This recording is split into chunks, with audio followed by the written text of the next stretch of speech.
into town to face off against the defending champs, the Philadelphia Eagles. Right now, the Eagles have the edge. We'll see where it stands in 2 minutes. Stay right here with us.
لكن حتى هذه المخلوقات العداء لا يمكنها التفوق على أشعة الشمس.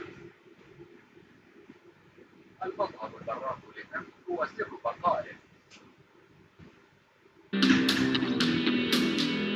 اللمعان والأنياب لآلاف الشعيرات، لكن حتى هذه المخلوقات العداء لا يمكنها التفوق على أشعة الشمس. المظهر البراق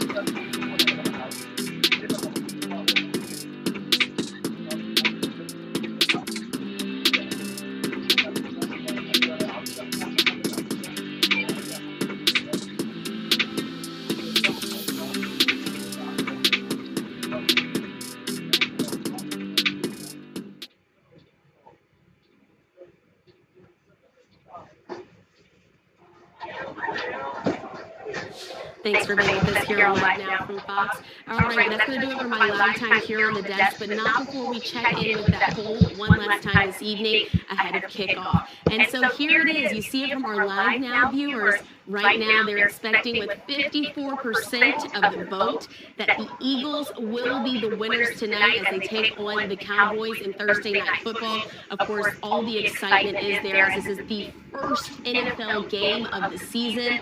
And so we'll be watching there for those headlines and following up on all of this and teasing ahead to what we expect to be a very fun football Sunday now. It's going to be kicking off at 12 p.m. Eastern Time this Sunday. That's when we're talking about all the headlines there in the league, looking ahead to some of those major games and recapping what we see tonight in Thursday Night Football, as well as a special edition of the NFL tomorrow night on Friday, as the Chiefs are going to be taking on the Chargers in a special Friday night game happening in Brazil. So we'll be recapping those headlines, again, looking ahead to all the major games that will be happening on Sunday that kicks off at 12 p.m. Eastern Time.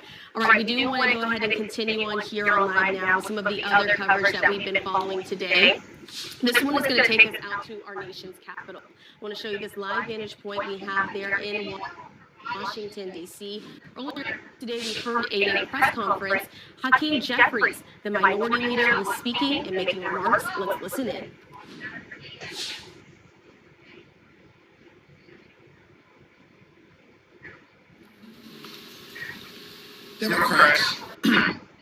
House Democrats remain completely united in our effort to lower the high cost of living for everyday Americans, fix our broken healthcare system, and clean up corruption in this town so we are actually delivering a government that makes life better for the American people. House Republicans are in complete disarray because they have no track record of accomplishment with respect to making life better for the American people. Costs aren't going down in the United States of America. Costs are going up. Healthcare costs are going up. Healthcare premiums are about to skyrocket and cost everyday Americans thousands of dollars more a year. That is a crippling increase in healthcare costs that Republicans are completely and totally responsible for visiting on the American people.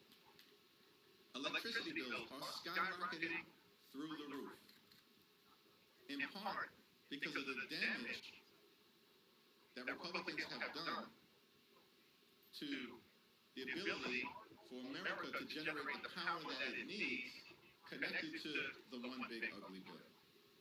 Donald Trump remains deeply unpopular.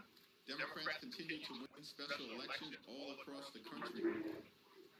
Their effort to gerrymander the midterm elections by rigging these congressional maps is going to backfire. And Republicans know that their one big ugly bill is deeply unpopular, so much so that they actually think they can improve the view that the American people have relative to the one big ugly bill by changing the name. No, the problem is not the name, which was chosen by Donald Trump and the sycophants in the House, of course, obliged. The problem is that you ripped away health care from millions of Americans. Hospitals are closing, including rural America. Nursing homes will shut down. Healthcare premiums, copays, and deductibles are skyrocketing. You stole food from the mouths of hungry children, seniors, and veterans, and all of that was done so Republicans could award their billionaire donors massive tax breaks. That is why the one big ugly bill is deeply unpopular. And no matter what branding change you undertake, that's the reality that you confront. Questions?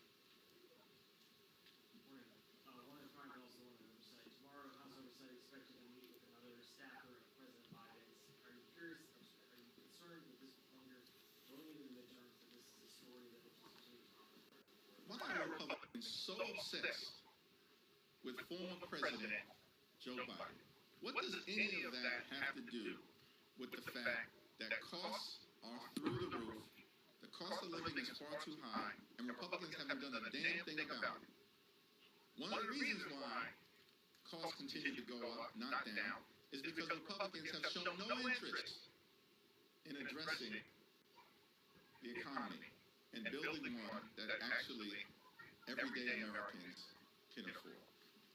How are you? This week, DC's mayor pledged further No problem, sir. Is this a sign that maybe other Democrats should follow the lead? I mean, this is clearly a big change of tone from the DC mayor. Also, you've been back now for a few days. Does DC feel any safer compared to when you guys went to DC? I haven't seen a difference one way or the other, but I spent a lot of time in and around the Capitol. One thing I will continue to make clear is that we should support the Metropolitan Police Department, support the Chicago Police Department, support the New York Police Department, and support local law enforcement all across America. And what we should be doing is giving them the ability to do their jobs with the resources they need to continue to protect and serve. Republicans have actually cut funding for local law enforcement. What does that have to do with making communities safe? And so we're going to continue to make clear we're focused on keeping communities safe all across America. And in my humble opinion, the best way to do that is to support local law enforcement, police departments, and local partnerships between the police and the community. On that subject, the House Oversight Committee, particularly Republicans, are preparing a slate of 14 or so bills to try and address DC. One of them is to potentially remove the local attorney general and place a political appointee who will be appointed by the president.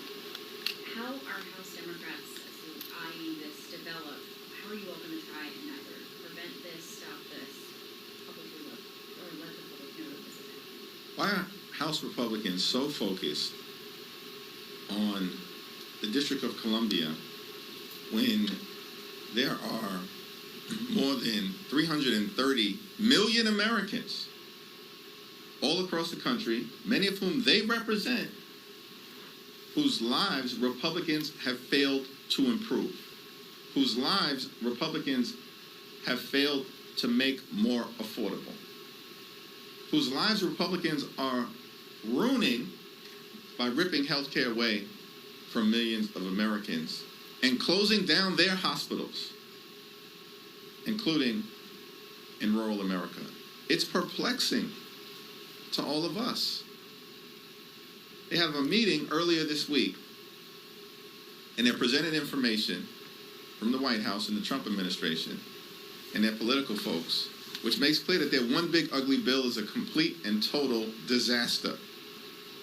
And yet they continue to double and triple down on these matters that have nothing to do with improving the quality of life of the American people. It's strange to me. They continue to dig their own grave. All right, did want to bring you those comments there from Hakeem Jeffries as he held a news conference a bit earlier on today, answering questions there from reporters.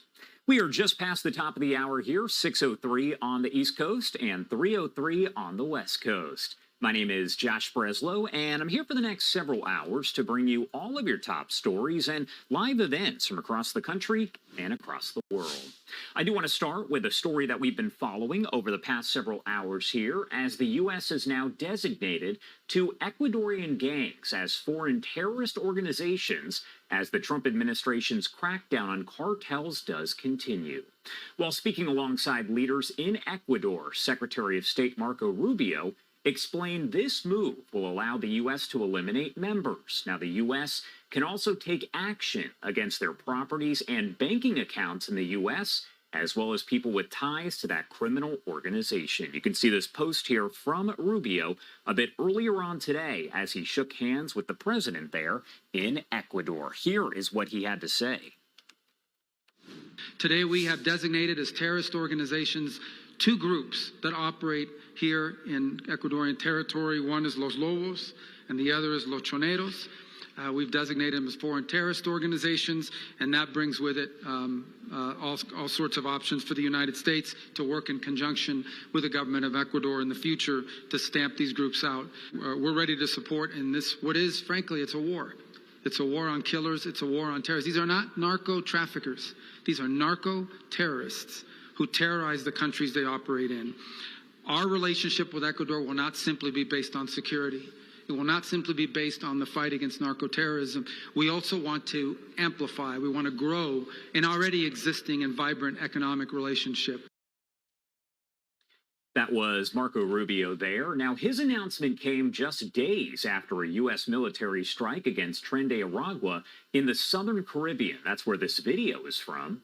The U.S. government says it targeted a Venezuelan drug-running ship crewed by members of the gang, which was intended for the U.S. Now, this video again shows the strike, which we're told killed 11 suspected drug traffickers. I want to discuss all of this a little bit further here, so let's bring in Nick DeMauro, the Chief Executive Officer of LEAD, that is Law Enforcement Against Drugs and Violence, also a former New Jersey police officer and detective. Thank you so much for taking the time to be here with us today. Hey, thank you very much, Josh. I really appreciate it, and I really appreciate the United States of America trying to help us be safe here in America. And I did want to ask you here, what are some of the maybe broader implications of naming these Ecuadorian gangs as terrorist organizations? What exactly comes of that? Well, it opens up doors for different ways of dealing with them, and not just confiscating finances and resources and addressing it with the military, and basically just puts us in a situation to more aggressively deal with these situations like Los Lobos and Los Charneros. Do you believe that these designations are maybe an effective tool for dismantling the international drug trafficking operations? Because we heard from Rubio, he spoke a bit earlier, and you heard a little bit of what he had to say there, but he essentially said that is what it's going to do. So in your opinion and your expertise, why will it do that, or why won't it? Oh, it will. Absolutely. I think it's fantastic that they're doing it. They're not ignoring this situation. They have to aggressively deal with these they are terrorist organizations, and it's the same thing like sending the National Guard into high risk areas to help local law enforcement. We need to intensify our efforts to make this country safe, and this is beyond it's out of the box thinking that I think is necessary. What about the freezing of assets, finances there from those who are either with a terrorist organization or potentially connected in some way? That was discussed as well by Secretary Rubio. What does that do when you're talking about a terrorist organization? Hey, you're hitting them where it hurts. Let's be honest, they're here to make money, right? They're not just here to hurt people like they're doing. They're here to make money, and it's a business. And wherever we can shut down their business, I think we should have every right to do that. It's a sad world we're living in now, Josh. And what I want to do is show some of that video again that we were looking at just a bit earlier, and that was in regards to that strike that was conducted on Tren de Aragua, according to the U.S., and we do have that video. Let's pop it up for you right here on your screen. It was provided by President Trump. What do you make of this? What is your perspective on using military strikes like that one as a tool for drug enforcement? Again, you're watching it right there on your screen.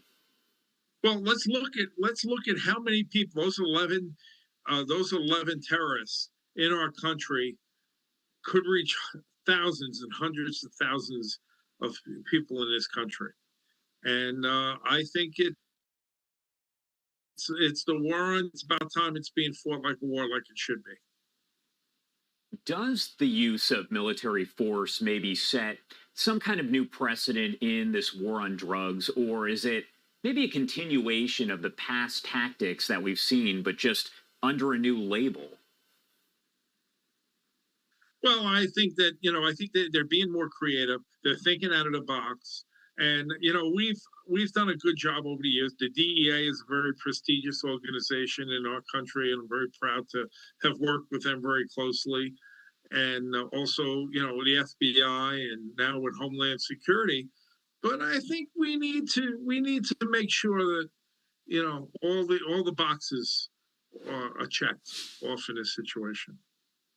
A last question for you here. How do you think that all of this, as a whole, when you look at the strikes on different vessels, like what we saw there with Tren de Aragua, but also the deeming of these other gangs as terrorist organizations, also providing money to Ecuador to help in this fight against drugs, how does all of that impact the drug situation, the trade here in the U.S.? Well, supply and demand is an obvious thing. We work on with LEAD. We try to educate people at a young age on making good decisions to make the right choices. Unfortunately, there are people out there that do not make the right choices, and we have to address that angle too. All right. Nick DeMauro, thank you so much for taking the time to join us here and provide some perspective. We appreciate it as always. Anything we missed, anything you want to add before I let you go? No, Josh, thank you very much. Let's stay focused on this. And this war on drugs have to be hit from many different angles. I'm proud as the CEO of LEAD to hit it from the prevention field, but we also need to prevent it in other ways. And I think aggressive law enforcement activity is important. All right, Nick, thank you again for taking the time to be here with us. We appreciate it as always. Thank you, Josh. Nice being here. Time now is 6:11 on the East Coast and 3:11 on the West Coast. If you are just joining us, my name is Josh Breslow. I'm going to be here for the next several hours to bring you all of your top stories, but also live events and breaking news as it does happen right here on Live Now from Fox. I do want to take you out to some of the live images that we do have at this hour. This one is one of my favorites. As you can see, Lady Liberty there in the distance as we take a look over New York City. We also have this live look here right outside the Fox studios in New York. If you've been there, you know, around this time, it is a very busy time of day. Going to head to a quick 2-minute commercial break, but so much more live news to get to here in a matter of moments. You're watching Live Now from Fox. We'll be right back.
Welcome back here on Live Now from Fox. It's Thursday, September 4th. Thank you so much for being with us here on Live Now from Fox. My name is Josh Breslow.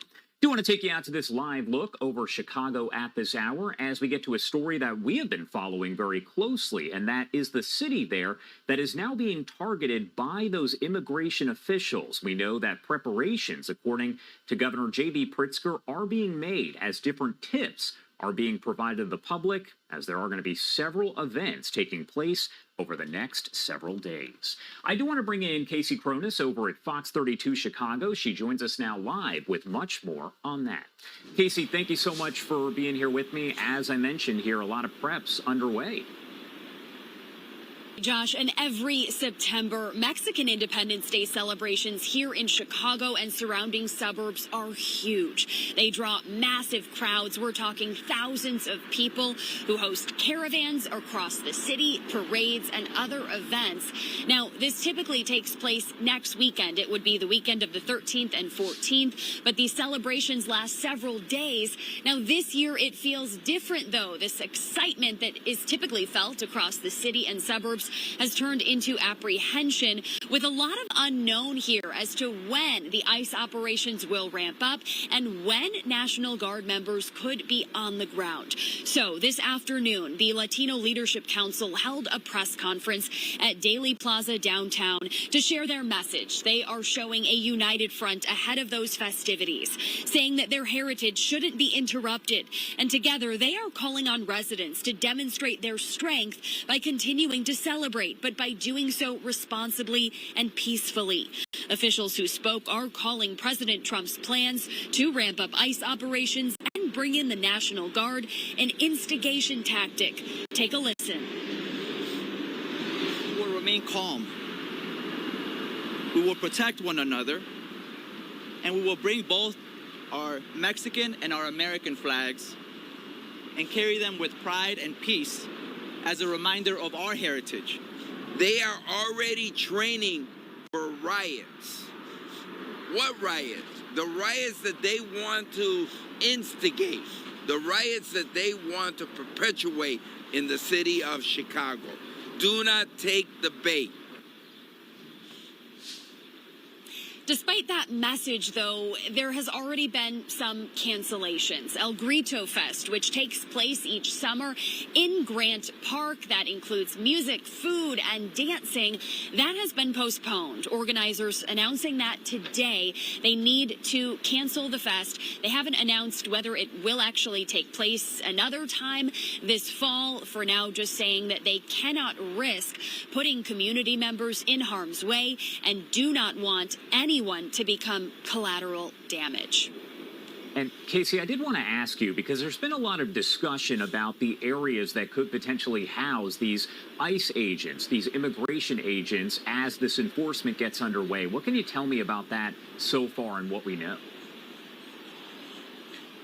Yeah, you know, just today, the Pentagon has approved the Great Lakes Naval Base. That's up north, about 40 minutes from the city.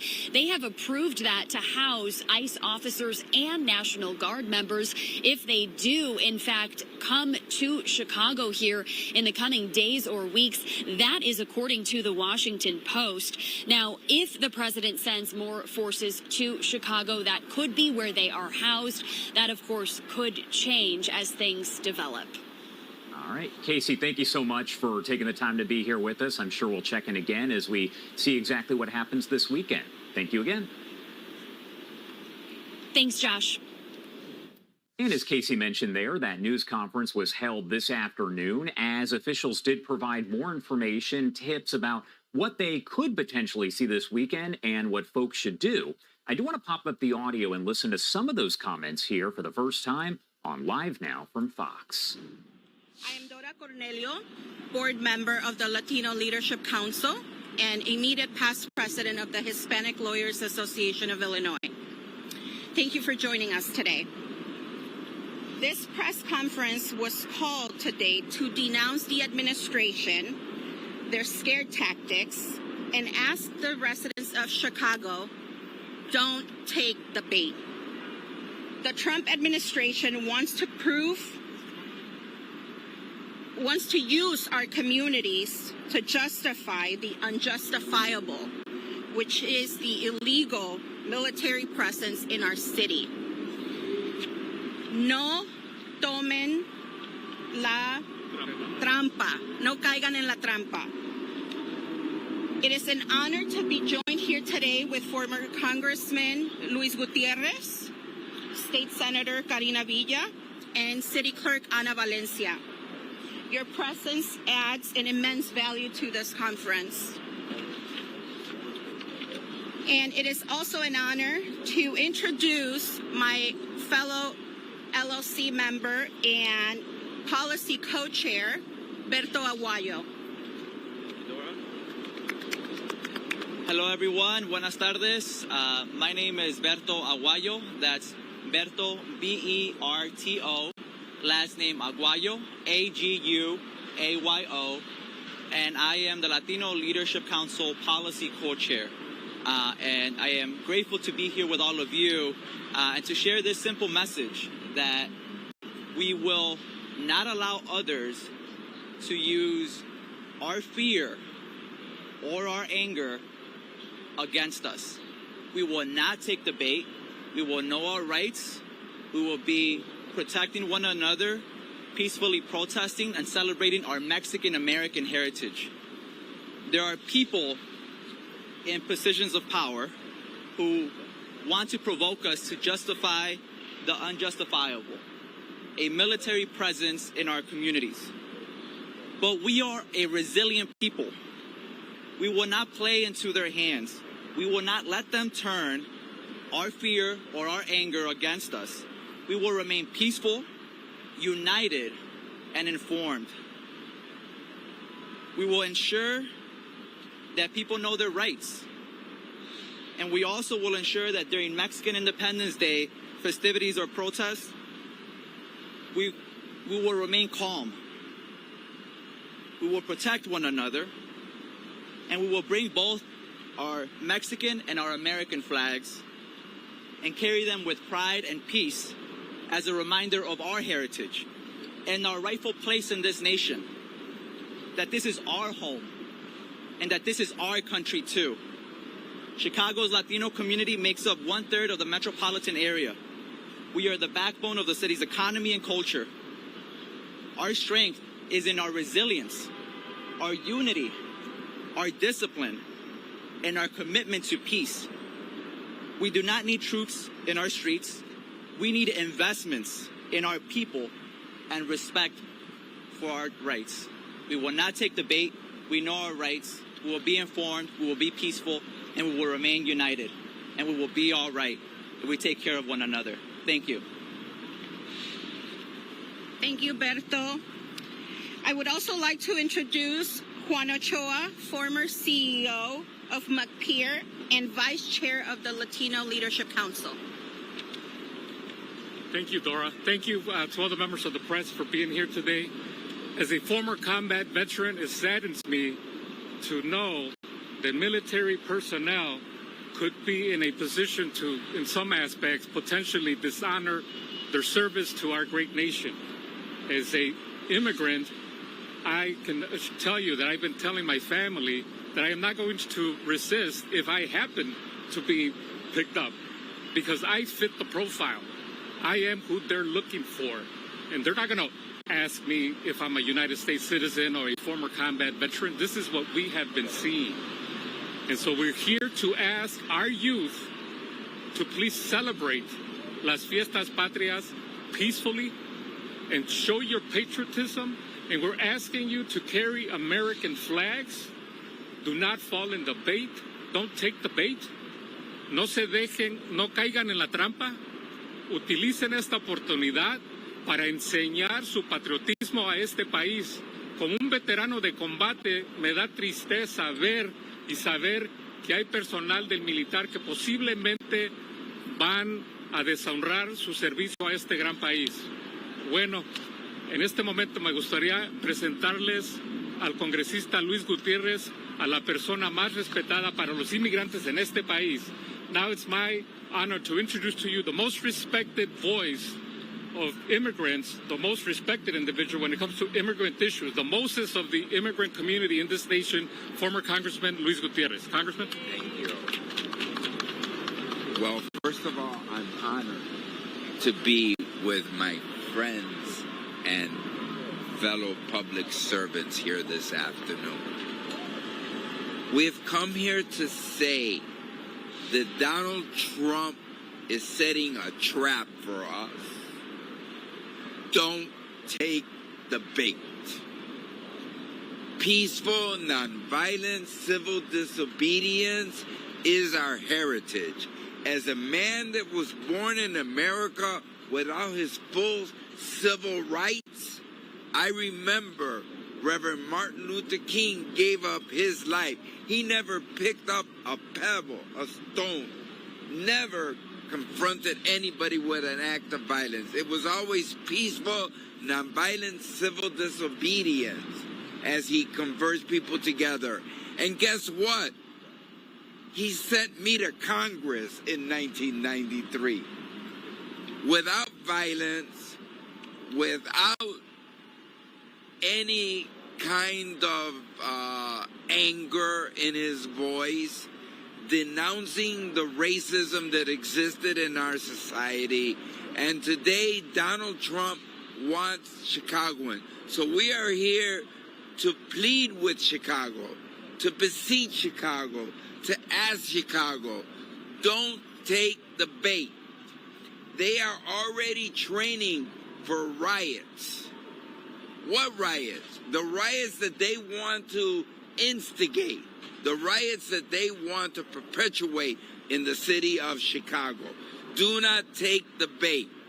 Let us show that this is a city where we take care of one another, where we love one another, where we are in peace and in harmony with one another. We don't need the National Guard. And I say to all the National Guardsmen that are called, you too can follow your conscience. You too can follow your conscience and disobey an illegal order. And that's what this is. It's an illegal order from a convicted felon, President of the United States, and a man that has been found guilty of abusing women. That's who we have as President of the United States. You want to stop crime? How do you stop crime? When you're reducing funding for housing, when you're reducing funding for health care, for job training, to combat hunger, and to give the largest tax decrease to the richest part of America. You're going to tell me you're going to come to Chicago because you believe that you want to make Chicago a place that is more peaceful? No. You have come here to agitate and to make us want to respond to you. We're not going to do it because we're not going to take the bait. I have been involved in multiple protests of civil disobedience in which I, along with hundreds, have been arrested because that is a constitutional protection that we have to peacefully assemble and to require our government to listen to our petitions. Peaceful is the word that we want to make sure that everybody understands. So I say to the governor, to the mayor, to every elected official, to our Senator Tammy Duckworth, to Senator Dick Durbin, to all our congressional delegation, to the city council, to the county commission, to the state legislature, to all of them, to convene us, that we can be in harmony with one another. Protesting, yes. I'm not saying don't protest. I'm saying lift your voice, but not your hand. Lift your voice, but not your hand. Lift your banner, but not a rock. As a matter of fact, bring cold water, bring sandwiches, bring peace and harmony to the National Guardsmen that decide to follow this illegal order. And tell them that you care for them. Do not engage them, because the only one who wins when there is violence is Donald Trump. because he wins by saying that the people of the city of Chicago need the National Guard because it is a city of violence. No, you want to reduce violence? Then give us the things that we need so that we can train our youth for better employment and better educational opportunities. We don't need National Guardsmen for that. We need teachers for that. We need educators for that. We need resources in our community for that. We need resources to combat the vicious cycle of drug addiction that exists in our society. All right, those were some of the comments made during that news conference a bit earlier with officials there, different groups that came together to issue a warning to folks as President Trump has announced the National Guard could be there in Chicago as early as tomorrow. 6:30 on the dot over on the East Coast, 3:30 on the West Coast. We're going to head to a quick 2-minute commercial break, but a lot more live coverage coming up in just a few. Stay with us here on Live Now from Fox.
Welcome back here on Live Now from Fox. It is 6:32 on the East Coast and 3:32 on the West Coast. I'm Josh Breslow, and I'll be with you for the next several hours to bring you all of your top stories and live events from across the country and across the world.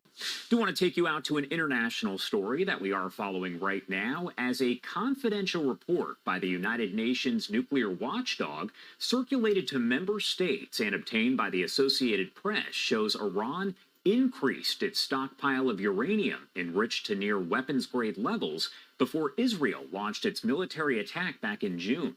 The report by the International Atomic Energy Agency said that as of June 13th, Iran had about 972 pounds of uranium that was enriched up to 60%, up 71 pounds since the last report 1 month earlier.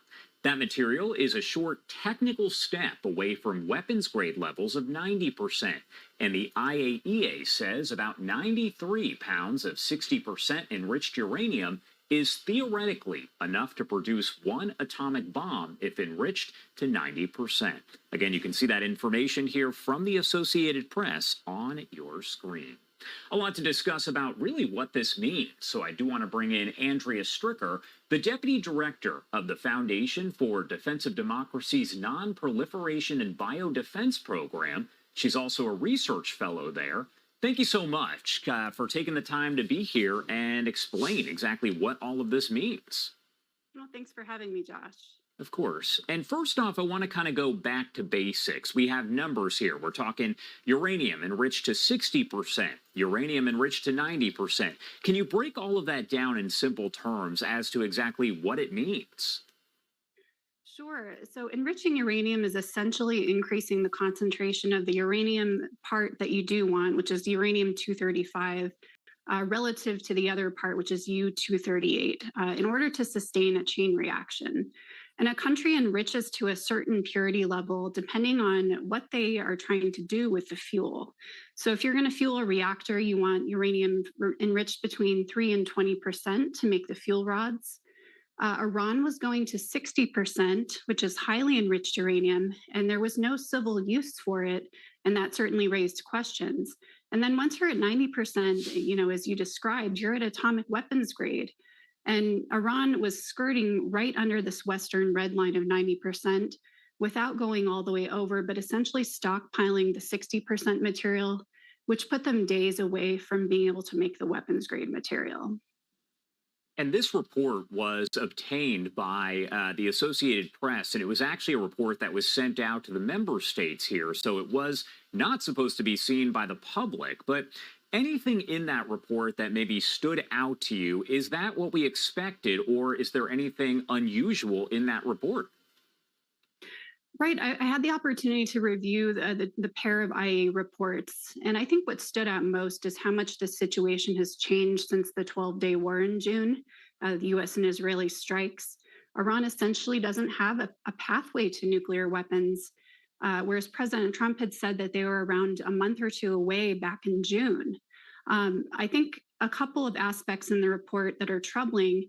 The IAEA confirms that it has had no access to Iranian nuclear sites except for one of the nuclear power plants in an effort brokered by the Russians. And so they're really relying on satellite imagery and open source information, just like the rest of us, to know what's going on and whether those sites have been destroyed. Whereas you would have inspectors living in Iran and accessing those sites every few days, even they're no longer in the country and able to inspect.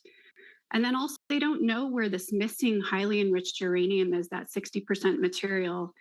And Iran refuses to disclose it. They're actually saying that they want a special arrangement in the future with the IAEA. And that's not legally acceptable under IAEA safeguards.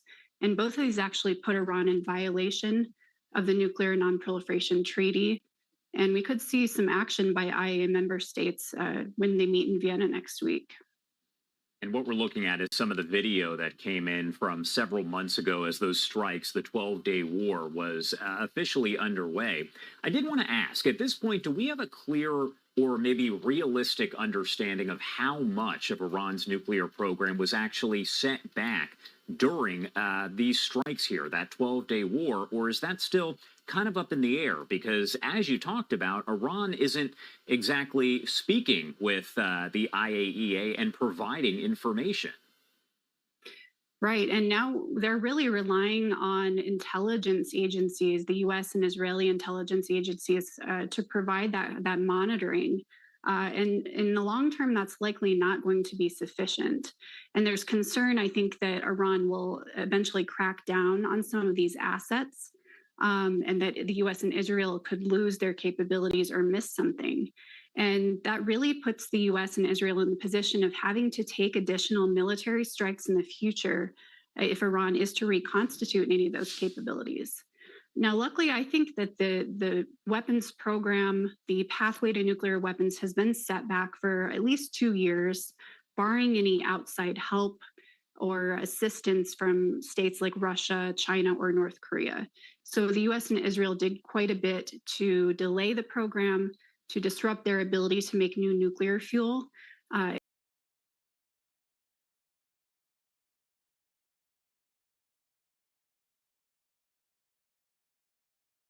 Intelligence agencies is really large without these IA eyes, cameras, monitoring on the ground, without the inspectors in the country. So then they're really looking at time to potentially destabilize the regime and buy additional assets, people in Iran who might help intelligence agencies to see any reconstitution efforts and hopefully delay or strike new attempts to make nuclear weapons. All right. Andrea Stricker, thank you so much for taking the time to join us. There is so much to that. So I did want to ask before I let you go, is there anything else that you want to add? Anything you want to make sure gets mentioned here? Sure. One thing I didn't mention is that Iran actually has a new enrichment site that the IA did detail in the report. It's located at the Esfahan site that was the site of much destruction, likely in the tunnels where the US had used Tomahawk missiles to collapse the entrances. And so whether or not that site survived, it could be very impenetrable, will be interesting. And that we have satellites honed on that site and intelligence assets on the ground waiting to see what comes out of there. All right. Thank you again for your time tonight. We definitely appreciate it. Thank you. And again, this is that post from the Associated Press here as they say Iran has increased its near bomb-grade uranium stockpile military attacks in June. That's according to United Nations report that was seen by the Associated Press. As we get more information on that, as always, we'll make sure to bring that to you right here on Live Now from Fox. Going to sneak away for a quick 2-minute commercial break, but we will be right back with more live coverage on the other side. Stay with us.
Welcome back here on Live Now from Fox, 6:43 on the East Coast and 3:43 on the West Coast. My name is Josh Breslow, and I'll be here for the next several hours with all of your top stories and live events on this Thursday, September 4th. A bit earlier in the hour, we heard some brief remarks from Secretary of State Marco Rubio as it does relate to the targeting of different vessels there in the Caribbean and other locations that are transporting drugs wherever they're going, but possibly to the U.S. Now, some of the comments he made very briefly were in English, so I do want to play those for you here right now on Live Now from Fox. I was here as a senator just a few years ago, and now I've returned for the first time as Secretary of State. We had a very productive meeting, and we have a lot to work on together. Obviously, the issue of security came up. This is an important issue. You cannot have economic prosperity without stability, and you cannot have stability without security. For example, it's nearly impossible to attract foreign investment into a country unless you have security. And Ecuador is facing some substantial challenges that come from the exterior. These are narco-terrorist organizations that operate in the region who are using Ecuador as a transit zone. And that needs to be confronted, and they are confronting it. This government, this administration is confronting it like it's never been confronted before by any previous administration, and we want to help. Today we have designated as terrorist organizations 2 groups that operate here in Ecuadorian territory. One is Los Lobos, and the other is Los Choneros. We've designated them as foreign terrorist organizations, and that brings with it all sorts of options for the United States to work in conjunction with the government of Ecuador in the future to stamp these groups out. By the way, I want to say that we had a very successful, it was the first one in a long time, of one of these leaders of one of these groups, an extradition to the United States. We want to modernize that extradition treaty. Both sides agree. It's a pretty, we were able to get this guy because he's committed so many crimes.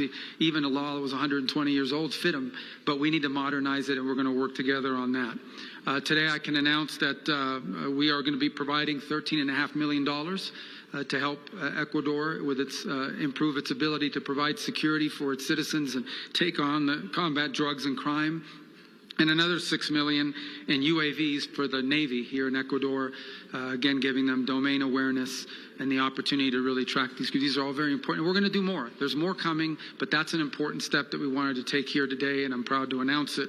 And we're ready to support in this, what is, frankly, it's a war.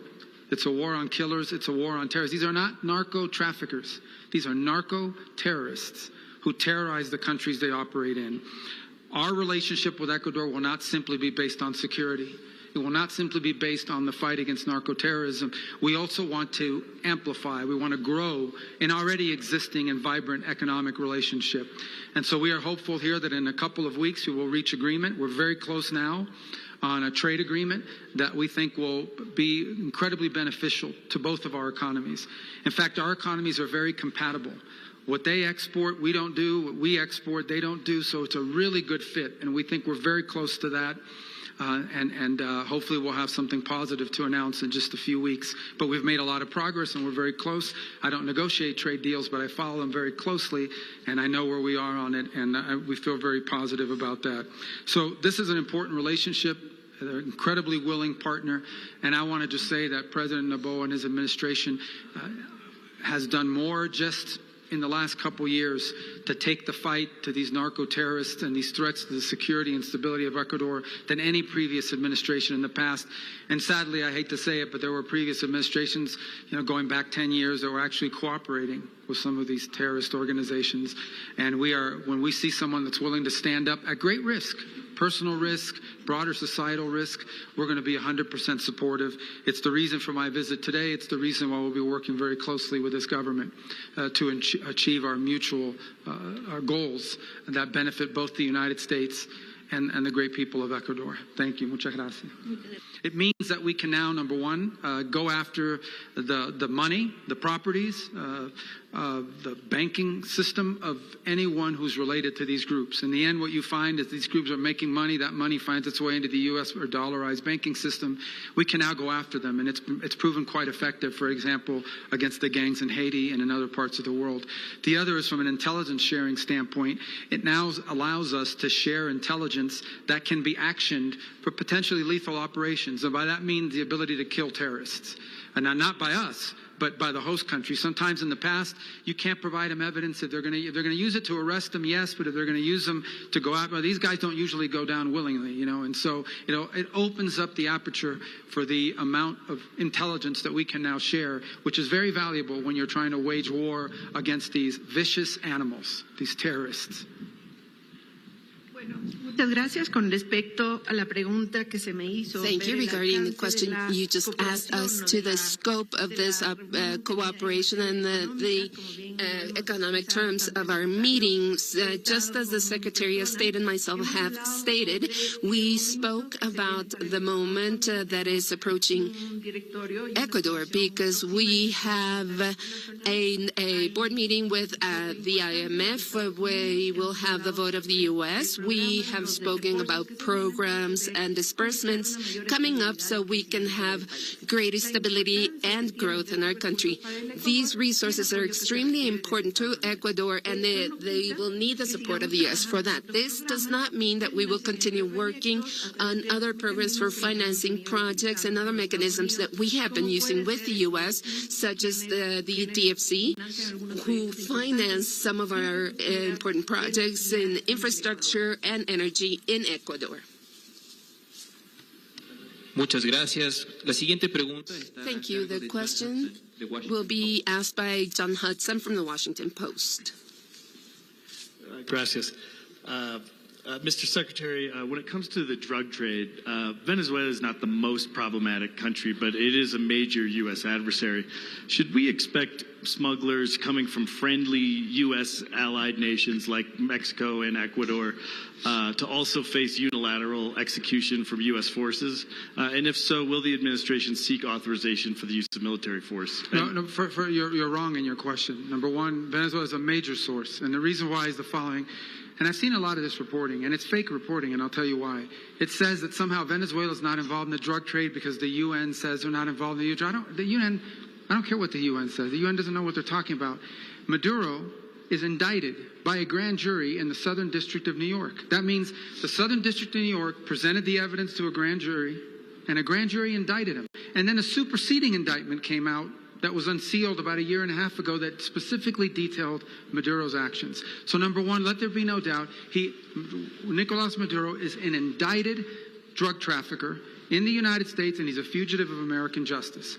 Number two, for cooperative governments, there's no need, because those governments are going to help us identify him. They're going to help us identify him. Now, they're going to help us find these people and blow them up, if that's what it takes. They're going to help us with it. I don't know if you saw yesterday, Trinidad, a country that has suffered greatly from all these drugs coming out of Venezuela, they were congratulating us for it. They thought it was a great thing because they've suffered from it. So we're going to continue to hunt for, like we always have, but this time we're not just going to hunt for drug dealers with the little fast boats and say, oh, let's try to arrest them. No, the president has said he wants to wage war on these groups because they've been waging war on us for 30 years and no one has responded. But there's no need to do that in many cases with the friendly governments, because the friendly governments are going to help us. They may do it themselves, and we'll help them do it. All right, wanted to bring you the English portion of that, as Marco Rubio did speak alongside officials there over in Ecuador. Now, the big announcement there is that two of the groups, the cartels there, are now being designated as terrorist organizations. 6:52 on the East Coast and 3:52 on the West Coast. We are going to head to a quick 2-minute commercial break, the final one of the hour, but a lot more live news to get to here on this Thursday, September 4th. My name is Josh Breslow, and you're watching Live Now from Fox. We'll be right back.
Welcome back here on Live Now from Fox, 6:54 on the East Coast and 3:54 on the West Coast. I do want to get you right back into the top stories that we are following today and take a look here at some of this video. You've probably seen it a lot, as it's been just over a week since a shooter opened fire on children praying at a Catholic school over in Minneapolis, killing 2 young students ages 8 and 10 and wounding 18 other people. Vice President J.D. Vance visited with the families of the victims just yesterday, saying one child still remains in critical condition after that attack. I would just say take the concerns of these parents seriously. I think all of us, Democrat, Republican, and Independent, want these school shootings to happen less frequently. Hopefully there's some steps that we can take to make that happen. One of the ways that I'm going to try to honor these parents and the children that they lost is by being a better dad and hugging my kids tight tonight and making sure that they know that their dad loves them, because there are 2 families who are not going to get that opportunity ever again. And if you do have kids, if you're lucky enough to have a son or a daughter, make sure that they know that they love you. Make sure that you hug your kids tight. And again, this is some of the video back from August 27th as all of this did happen. Aerial footage provided by our Fox 9 Minneapolis team. The attack has served as another reminder to law enforcement and school districts across the country as they look for ways to keep students, teachers, and staff safe in the classroom. 1,000 miles away from the shooting site in Cascade County, Montana, Sheriff Jesse Slaughter has been working hard to do just that. Sheriff Slaughter joining us now live to discuss that. Thank you so much for taking the time to be here with us today. Hey, thanks, Josh. Honored to be here.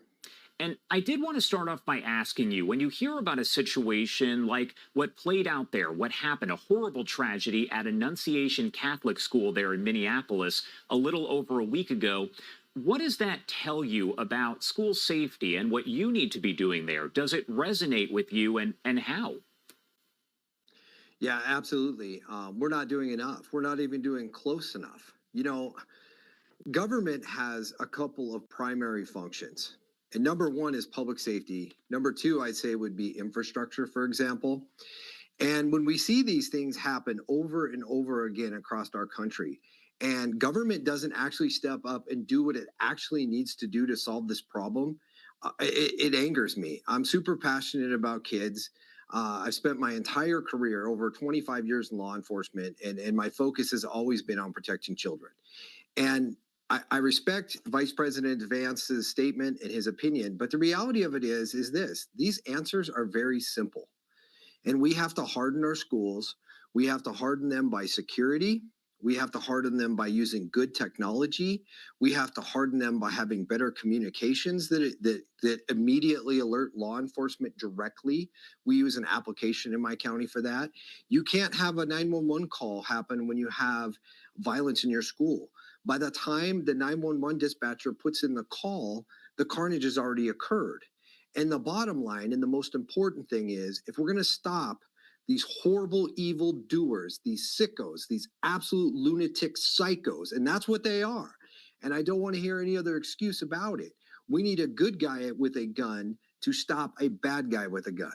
They have to know that they're going to face immediate death if they try to harm our children. And that has to be the message that our country sends to our kids. We value money in this country more than we value our children. You go to any bank, you go to any federal institution that guards money, and there's guys with plate carriers and AR-15s guarding it. We guard our money more than we guard our children. And you kind of touched on this already, but I was going to ask you about what specific initiatives you have put forward there in Cascade County. What's been done, and maybe how can other counties, other states across the country do something similar? Well, it's simple, and it's all about priorities, Josh. First thing you got to do is this. You got to harden your schools. You got to make sure that you have single point of entry. You got to make sure that people coming into your school are vetted. And sometimes it's simple things. I think sometimes we want to go to like the active shooter complexity to make it a big issue. But sometimes it's a kid taking a kid on a parenting plan when they shouldn't. And then it creates a massive child custody issue or a kidnapping case.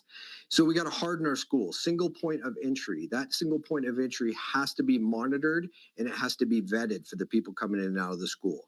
Then you have to use technology. There's AI technology out there right now. They'll identify weapons in school long before they're deployed. You got to implement that. You have to have direct cell phone connection from teachers direct to law enforcement. You have to bypass the 911 dispatch because it doesn't work properly enough. Then you have to do training.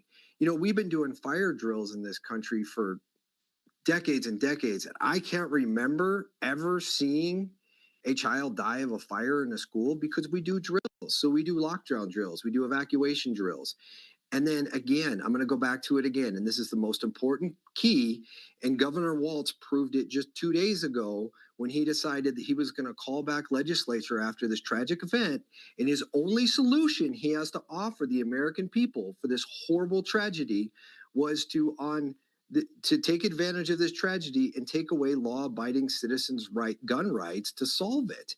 And at the end of the day, you got to have a good guy in there who's trained, who is a deterrent to stop them from coming in. If you do those things, you don't have school shootings. But if the worst case scenario happens, then that bad guy who's coming in to do violence will be met with violence. And that's exactly what needs to happen. Where do you think overall that Montana rates when it comes to school safety, just as a whole, as a state? Where does it rate on the national scale? I would say we rate pretty high.